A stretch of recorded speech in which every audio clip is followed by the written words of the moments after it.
各位聽眾、各位觀眾、各位網友，大家好。就喺上一節咧，就同全港業主反貪腐反圍標大聯盟嘅發言人趙恩來講到呢個災民嗰個處境係點樣啦。同埋咧就政府突然間宣布咧，將呢個業主立案法團嘅管理委員會解散，委任一個新嘅入去啊。其實一個即係後果會係點樣咧？咁呢一節咧就繼續同阿趙恩來傾有關於呢個反圍標呢個艱巨嘅工作。點解咁長嘅時間咧都可能係解決唔到咧？佢有啲咩具體嘅建議咧？咁樣俾政府做一個參考嘅咧？係唔係啲居民自己去警覺，去參與呢個業主立案法團召開業主大會就可以解決到呢個問題咧？咁樣應該翻嚟咧詳細同佢哋再分析。繼續支持我 Patreon 深圳 Offer Channel， 繼續請我飲杯咖啡 ，scan QR code 同埋撳條 link 都得㗎。喺直播嘅時候咧，請大家用 Super Chat 嚟支持我。一陣間再見。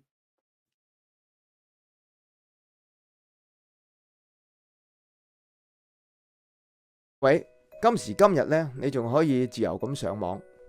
但係而家有唔代表永遠都有。虛擬私人網絡 VPN 咧係今日上網嘅必備工具嚟㗎。嗱，介紹翻我用開嘅 NordVPN 啦，佢可以保護你嘅私隱咧，隱藏你嘅身份。NordVPN 喺全世界咧60個國家，總共有5400個 service 伺服器，冇人可以追蹤到你喺邊度上網，亦都唔會影響你上網嘅速度。一個戶口咧，全家大細可以6個設備一齊使用嘅。嗱，用底下呢個網址，關鍵詞係 SAMNGX， 你就可以攞到好大嘅折扣。訂購2年，最平咧係港幣32蚊一個月，仲有1個月免費添。30日內唔滿意嘅咧，可以全數退款嘅。向你推薦，幾好用噶。好啦，講下圍標先。其實圍標呢個問題，好似即係立法會議員林哲玄醫生話齋，中學嘅時候已經聽㗎啦。OK，佢讀中學都可能10幾20年前嘅之前，你去跟反圍標已經跟咗18年嘅時間啦。呢一個即係有啲人話呢個係一個老大難嘅問題啦，咁樣啊，之後我就唔係好熟悉啦。我想問下你，點解反圍標咁難咧？已經有招標妥㗎咯，點解反咗10幾20年都好似冇乜寸進咁咧？關鍵問題喺邊度咧？你可唔可以就簡單地總結一下，話俾我哋嘅聽眾知道？嗱，咁首先啦，咁其實我哋要知道一個大維修點樣去到運作先啦。咁無論有冇圍標都好，咁其實一等大廈去到做一個樓宇嘅維修工程，咁其實佢必然要經過幾個嘅過程嘅。第一個過程就係佢，因為本身小業主係唔識工程㗎嘛，佢係要請一個專業人士去到統籌成件事。咁好自然地，我哋會去到請一個我哋叫做工程顧問公司啦。呢個顧問公司可以係建築師，可以係測量師，亦都可以係工程師嘅。咁佢嘅工作咧，其實有請咗佢翻嚟，佢要做幾樣嘢。第一樣嘢，佢就係要去到睇翻嗰間大廈有啲乜嘢嘅結構嘅問題，需要去到做維修。我哋呢個叫做勘探嘅過程啦。到最後佢會出一個叫做驗樓報告。咁就住一個驗樓報告嘅結果咧，咁佢呢間顧問公司咧就會去到撰寫一份嘅標書，去到用呢份標書去到招請一個嘅工程承建商翻嚟，去到維修啦。咁而招完標之後，呢啲工程承建商除咗價錢之外，咁其實仲有其他因素，其實係頗重要嘅。譬如嗰間公司有冇財力去到承擔呢個工程啦？呢間公司有冇經驗去到做啦？呢間公司有冇一個專業嘅知識啦？或者佢係有能力咁樣去到做啦？咁個顧問公司就會就住呢啲東西咁樣去到做一個分析報告，話俾小業主知道，究竟邊一間嘅公司係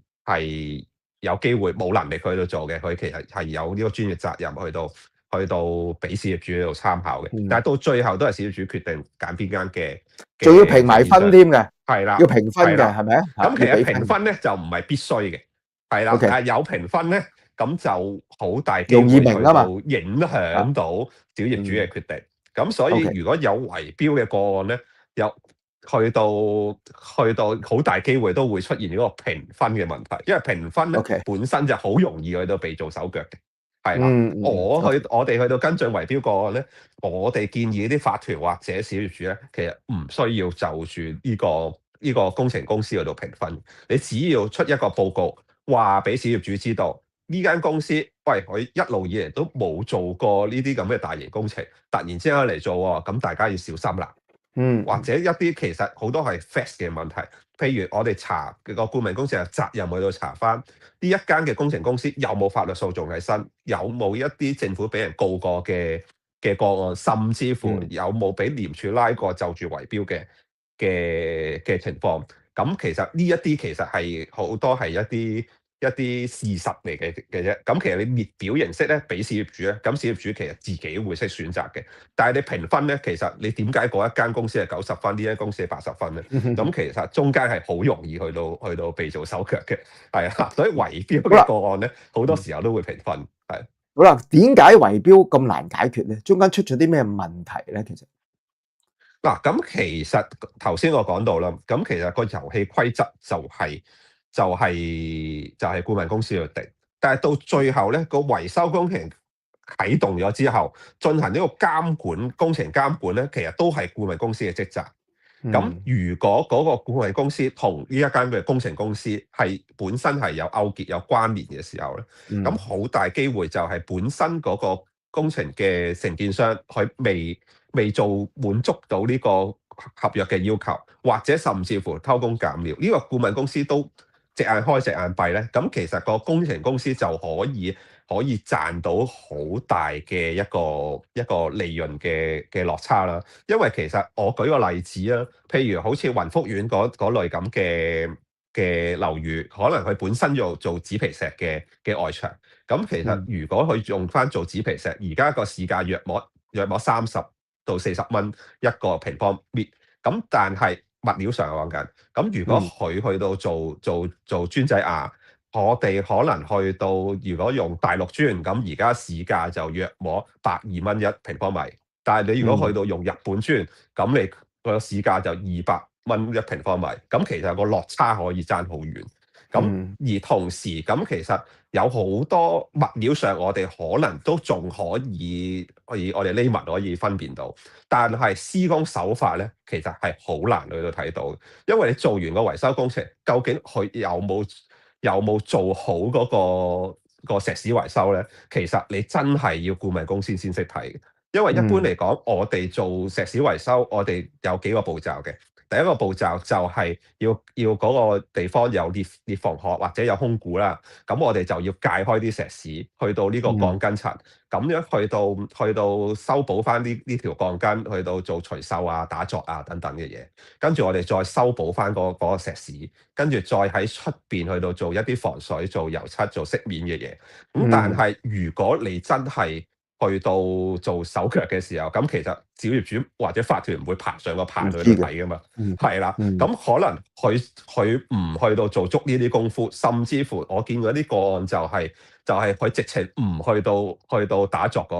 個石屎結構，批咗出邊算數啦，打針，甚至只係批咗出邊，我哋叫呢啲打樁樓，係啦。你整完之後嗰1-2年咧，你係睇唔到嘅。你過咗3-4年，或者過咗一個黑雨或者打完風之後咧，你就發覺哇，點解漏水仲嚴重過我未維修之前嘅咧？咁但係你講緊可能我正常咁樣去做，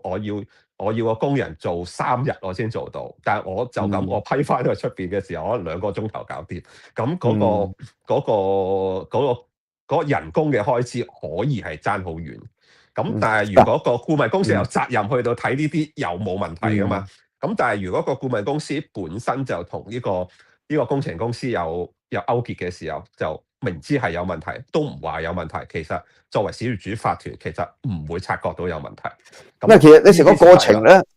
我見到有啲報道咧就話，即係所謂參與投標嘅公司，可能一開始嘅時候有幾廿間咁多嘅，但係可能最後唔知咩原因就俾人勸退咗，可能剩翻10零間。但係呢10零間咧離譜到咧就係佢有好多個董事啊。可能係有相同嘅人，又或者間接有相同嘅人喺裏邊。就所謂圍標就係咁嘅意思嘛。咁嗰啲人出價嗰啲咧，根本就係假㗎啦。嗰啲叫陪係標啦，係嘛？陪標啦，即係陪或者豬仔人去投標標啦，嘅啫，係嘛？嗯咁係假嘅標嚟㗎嘛咁。嗱，咁係呢個係似乎係顧問公司咧係應該負責做晒呢啲監察嘅角色嘅。咁但係你講，如果顧問嗯公司同真正有機會會投到標嗰間工程公司係打龍嗯，通嘅話咧，邊個去佢自然監察咧？會講啦，係啦。係唔會講。咁其咁即係所以個實作為一監察係間唔存在正當嘅喎。嘅顧問公司，專業嘅顧問公司，其實佢係有責任去睇翻呢幾嘅工程公司互相係有冇關聯嘅。有嗯，關聯嘅時候，佢其實作為顧問公司，當然唔可以去到篩選，唔可以取消人資格啦。但係可係，以提出一啲冇錯。質疑，俾翻啲小業主知道，喂，呢兩間公司可能佢嘅董事都一個係老公一個老婆，或者一個嗯，係老豆一個係仔，咁樣其嗯，實就等小業主去到小心一下。但係當然啦，到最後小業主都死都要揀嗰間嘅，咁我真係幫佢唔到啦。咁當然嗯，咁其實真正圍標嘅時候，咁個操作係好精密、好複雜嘅。其實除咗喺啲嗯，評分度手腳之外，去到隱瞞一啲某啲嘅屬意嘅關聯嘅工程承建商一啲負面嘅消息之外，更加重要嘅一樣嘢，其實好大程度上其實可能係佢哋已經唔單止同工程公司、顧問公司去到有勾結，甚至乎同法團管理公司，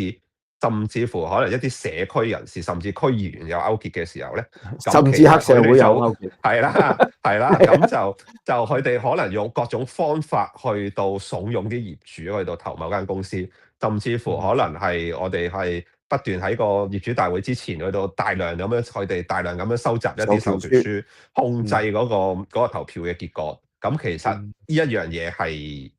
係更加精密嘅一個部署啦。咁但喂，係但係係啦，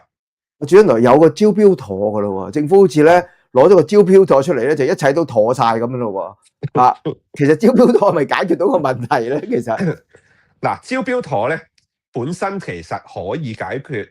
好多嘅招標期間程序上嘅問題。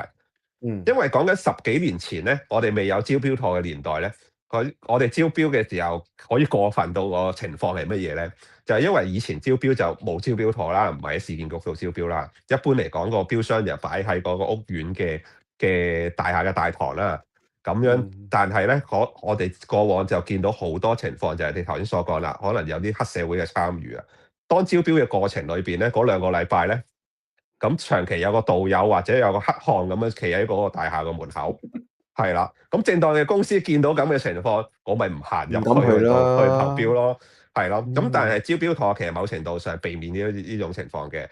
你總唔會派個黑漢喺市建局門口，同埋而家市建局嗯，招標妥係講緊用網上嘅招標，你係嗯好難嗯去到用翻呢一招㗎啦。咁同埋嗯個公平性係盡量做到好好嘅。因為其實顧問公司去到評審呢啲咁嘅工程公司，咁其實只係能夠佢其實價錢同埋公司嘅資料係完全分開嘅。價錢咧，佢係用一個叫商標制，一個信封一個標箱就係擺嗰個價錢啦。另外一個標箱咧，嗰個價錢嘅標箱係唔能夠有任何適應到你嗰個工程顧問公司嗯或者工程嘅承建商嘅。咁但係另外一個箱啦，就係擺公司嘅資料啦。咁嗯大家就去到分開去到進行一個分析啦，或者去到投標啦。咁將個公平性去到提高啦。咁但係招標妥有個天生嘅弱點嘅，因為始終整個招標過程係一個自由市場去到決定。你唔能夠嗯，控制有幾多公司去到入標，你亦係啊，都唔能夠控制幾多公司到最後入咗標之後退出呢個招標嘅程序。嗯，呢個係啦，呢、個重要啦，呢、係啊，個其實都幾重要嘅，因為係啊，其實如果係因為而家其實90%嘅大廈維修咧，其實唔係招標嘅時候先會知嘅，其實就嗯係業主如果住宅啦，業主多數係收到呢個強制驗樓令，佢先至會做嗯大維修噶嘛。咁其實作為圍標集團咧，佢要部署一個圍標期好簡單嘅啫，就每一日上去或者定時定候上去屋宇署嘅網站睇下邊等大廈要做強制驗樓，咁即係咁樣，跟住就揀佢嘅獵物啦。咁揀到佢獵嗯物嘅時候，咁當然佢要部署啦。可能如果佢係牽涉收買管理公司或者收買法團嘅，咁佢就要提前去到做準備功夫啦。嗯咁嗯而同時，咁佢亦都會喺個招標之前會喺市場上邊去到放風，即係我係圍標集團 A，我就睇中咗呢個屋苑啦，咁佢就會喺市場上邊就放風，呢個屋苑咧就我已經安排咗啦，我負責我嘅，嘅，你你唔好正當公嚟啊，司或者其他集團咧你就唔好埋嚟，咁你唔唔好嚟啊，能夠阻止人哋唔入標噶嘛，人哋唔入嗯標唔係犯法噶嘛，係啦，嗯係啦，嗯咁呢個某程度上係你阻礙咗個市場競爭啦。咁所以到嗯最後，其實我哋會見到，就算招標妥底下，其實如果某個圍標集團去到睇中咗嗰個屋苑或者大廈嘅時候咧，到最後嗰啲顧問公司或者工程公司咧，咁其實都係嗰堆公司嚟嘅啫。係啊，你嗯就算業主點樣揀都好，你都係會揀到我自己嘅集團入邊嘅系內公司啦。咁而同嗯時，如果牽涉工程顧問公司嘅時候咧，咁其實圍標集團亦都好醒嘅，佢哋好攞到小業主嘅心態。因為小業主嘅心態就係佢未接觸過維修工程，佢唔知乜嘢嘅係市價，亦都唔知乜嘢係合理價錢。佢只係知道開完標之後邊間公司最平嘅啫。咁但係頭先我所講啦，其實如果喺圍標嘅個案入邊，顧問公司根本上就唔志在自己收嗰個顧問費，佢最主要嘅收入來源就係佢關聯嘅工程公司中咗標，所慳到嘅錢或者所賺到俾佢，嘅暴利，去到回佣俾佢，其實免費同你嗯做都完全冇問題嘅。咁其實倒翻轉頭，咁其實佢哋就會傾向用一個低於成本嘅價錢去到入標，咁到最後正當公司你唔會做蝕本生意，咁佢冇錯，價錢必然係高噶嘛。咁小業主去到睇到，哇間間都咁平嘅時候，我揀間都平嘅公司，咁其實你已經中咗圍標集團嘅圈套啦。咁究竟嗯嗰個個案係嗰個情況係有幾嚴重咧？就以頭先我提到呢個大圍富嘉花園為例子啦。嗰十幾年前講緊佢哋有3等嘅住宅大廈加一個基座商場，咁當然仲有停車場啦。咁佢哋嘅顧問費咧，幫個顧問公司幫佢做咗3至5年嘅時間啦。個顧問費係9萬蚊。咁但係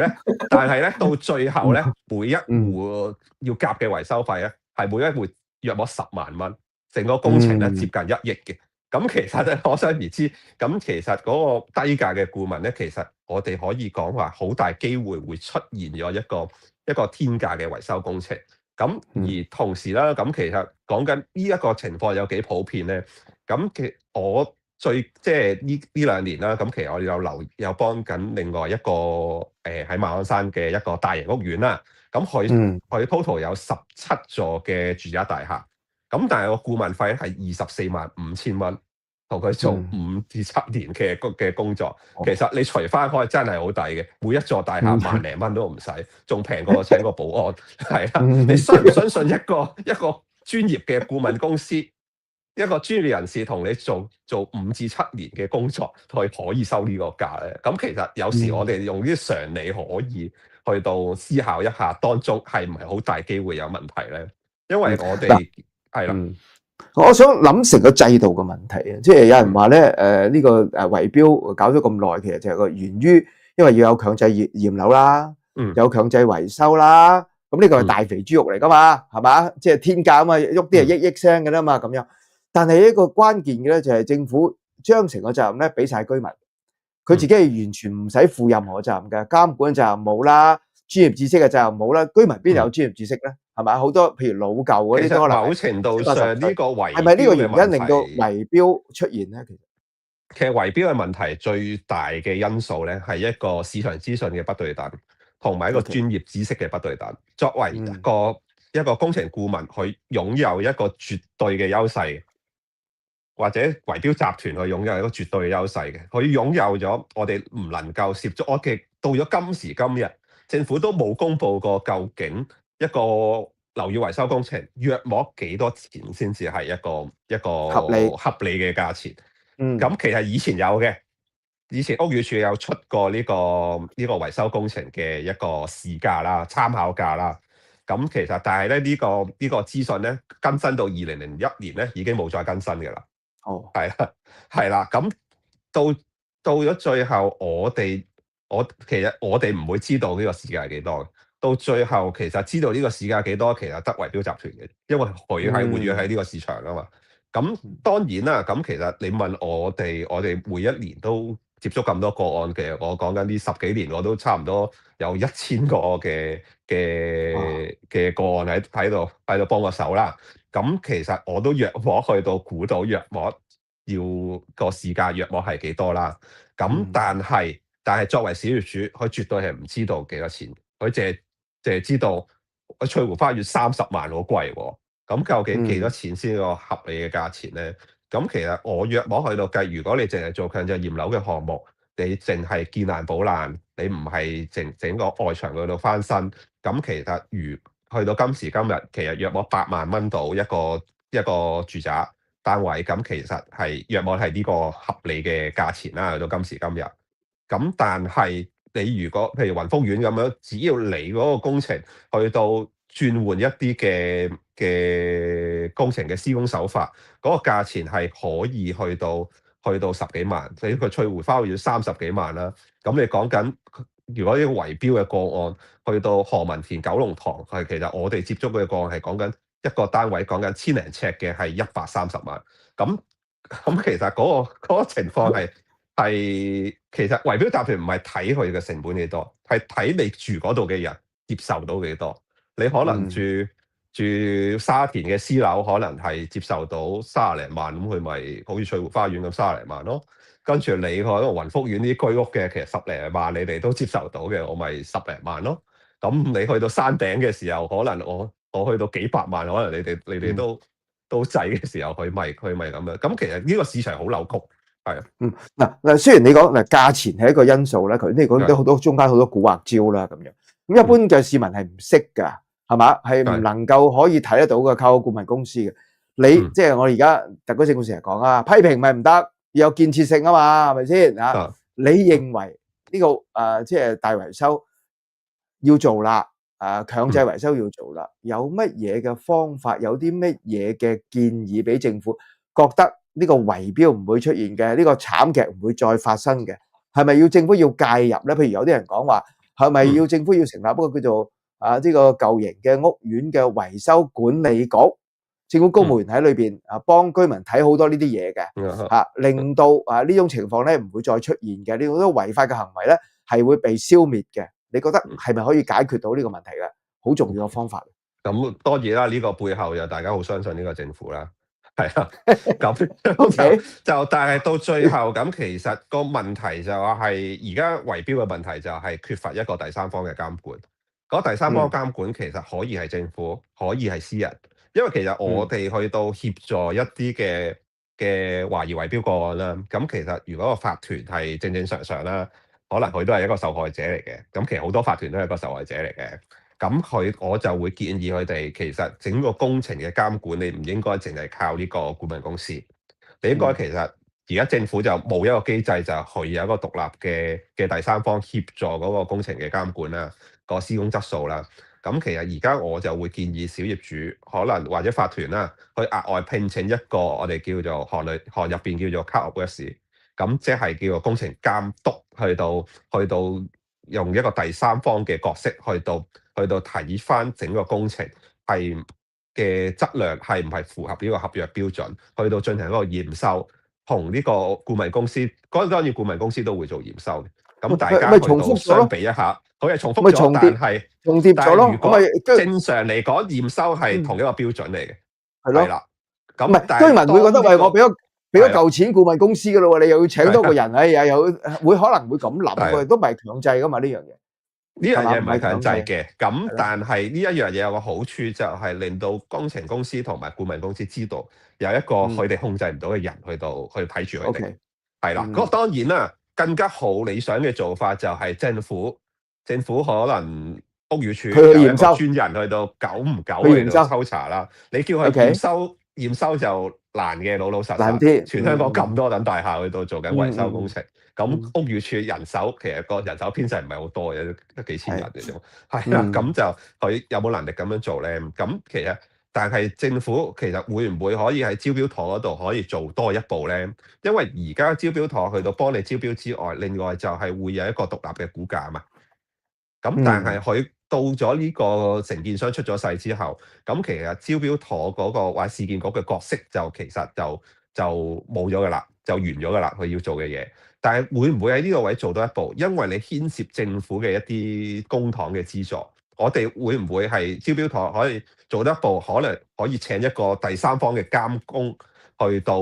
監管翻呢一個工程有冇履行咗呢個合約嘅要求。如果冇履行合約要求嘅時候，到最後你又發放資助嘅時候，其實市建局或者政府其實都有翻咁上下嘅責任㗎嘛。共犯啊變成呢個係好大嘅一個切入點，係可以去到喺現有機制做嘅。咁市建局都唔會自己去請人做嘅，咁可能佢都係去到外判咗一啲嘅第三方嘅一啲建築測量師行去到做。咁但係起碼我有個獨立嘅第三方，如果圍標集團有咁犀利，佢可以收買到佢嘅，咁其實佢成本都會相應增加啦。咁但係起碼你有個獨立第三方去監管嘅時候，咁嗰個圍標嘅機會可能細啲啦。如果就算俾人圍標都好，佢偷工減料嘅可能性亦都會細咗，或者佢偷工減料都唔咁過分嘅時候，咁其實都會令到小業主有得益嘅。係，之後有一句説話就叫做絕對權力使人腐化，絕對權力就絕對腐化。呢個權力唔係一定係政治權力嘅，可能就係你維修都係一個權力嘅。如果你冇人去監督佢嘅話咧，嗰個維修咧都可能變成一個腐化嘅情況出現嘅咁樣。咁我希望咧就你咁努力咗10幾年啦嚇，希望呢個情況起碼有人知道啲咩可以扭轉啊！即係我覺得呢啲悲劇咧發生一次都嫌多啦，何況死咗161人咁多啦。希望可以扭轉呢個情況，因為香港嘅樓宇嘅老舊咧係不能逆轉嘅，係停唔到嘅。即係幾千個樓宇係同時係做緊維修咧，其實呢個都係一個大肥豬肉咧，令到呢班咁嘅集團咧係即係擇肥而噬咁啊！希望你嘅努力，希望你嘅同事嘅努力咧，可以扭轉到呢個局面。當然更加重要嘅咧就係政府要聽呢一樣嘢先得，如果唔係就好難。咁大家小業主都要努力嘅，係冇錯。唔好多謝晒你。趙恩來就多謝你隨即接受我訪問希望香港市民咧新嘅一年咧過得平平安安，呢個都係好重要嘅。多謝晒，大家 OK，好，唔該晒，拜拜，拜拜，拜拜，拜拜。